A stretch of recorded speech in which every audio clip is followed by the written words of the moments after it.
hamma xonadonda ertalab bomdoddan keyin yasin o'qilishi kerak, hamma xonadonda shomdan keyin voqea o'qilishi kerak.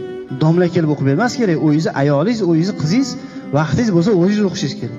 Shuning uchun jon kuydiryapmiz. Azizlar, hammamiz qori bo'laylik, hammamiz olim bo'laylik. Hozir bitta domla imom kelib uyiga Qur'on o'qib berib 5 yil kelmasa, 5 yil uyimizda Qur'on o'qilmayapti.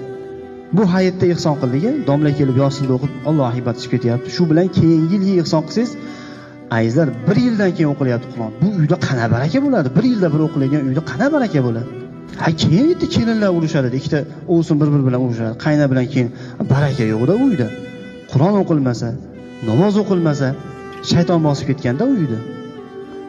Qachon Qur'on o'qilsa, zikr bo'lsa, keyin farishta kiradi. Farishta kelsa, keyin baraka bo'ladi.